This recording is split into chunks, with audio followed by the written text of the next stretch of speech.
How to change YouTube language on mobile. Hi everyone, this is Rose from Create Login and Delete. Without further ado, let's dive right into the video. First of all, launch YouTube application on your device.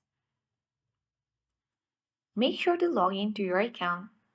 Head towards Profile at bottom right corner of the screen. Tap gear icon at top right to access settings of YouTube. Now tap General under Account section. Tap App Language.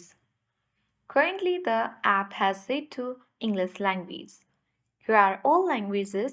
You can simply scroll and choose any language that help you to use YouTube app conveniently.